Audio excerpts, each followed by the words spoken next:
ಪೀಳಿಗೆ ಬದಲಿಸುತ್ತದೆ. ಆದುದರಿಂದ ಮಕ್ಕಳ ಕೈಯಲ್ಲಿ ಕೆಟ್ಟ ಗುಣಗಳಲ್ಲ, ಪುಸ್ತಕ ಕೊಡಿ. ಶಿಕ್ಷಣ ಕೊಟ್ಟರೆ ಒಬ್ಬ ಮಗ ಮಾತ್ರವಲ್ಲ, ಒಂದು ಸಮಾಜ ಮುಂದಕ್ಕೆ ಹೋಗುತ್ತದೆ. ಶಿಕ್ಷಣವೇ ಉಜ್ವಲ ಭವಿಷ್ಯದ ಬೀಜ.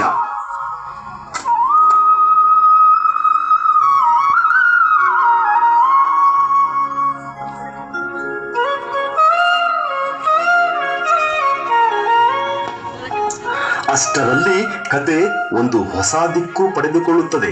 ಇದು ಕೇವಲ ಒಬ್ಬ ಮಗನ ಕತೆ ಅಲ್ಲ, ಇದು ಎಲ್ಲ ಮಕ್ಕಳ ಭವಿಷ್ಯದ ಪ್ರಶ್ನೆ. ಇಂದು ನಮ್ಮ ಮುಂದೆ ಇರುವ ಸತ್ಯ ಏನು ಗೊತ್ತಾ? ಪ್ರತಿ ಮಗು ಶಾಲೆಗೆ ಹೋಗಬೇಕು, ಪ್ರತಿ ಮಗು ಕಲಿಯಬೇಕು. ಮಕ್ಕಳನ್ನು ಮನೆಗಳಲ್ಲಿ ಕೂಲಿ ಕೆಲಸಕ್ಕೆ, ಗೃಹ ಕಾರ್ಯಗಳಿಗೆ, ಅರಸಾಟಕ್ಕೆ ಇಡಬಾರದು. ಮಕ್ಕಳ ಸ್ಥಾನ ಶಾಲೆಯಲ್ಲಿ. ಇಂದು ಸರ್ಕಾರಿ ಶಾಲೆಗಳಲ್ಲಿ ಎಲ್ಲಾ ರೀತಿಯ ಸೌಲಭ್ಯಗಳಿವೆ. ಸರ್ಕಾರಿ ಶಾಲೆ ಸಾಧಾರಣ ಶಾಲೆಯಲ್ಲ, ಅದು ಭವಿಷ್ಯ ಕಟ್ಟುವ ಶಾಲೆ.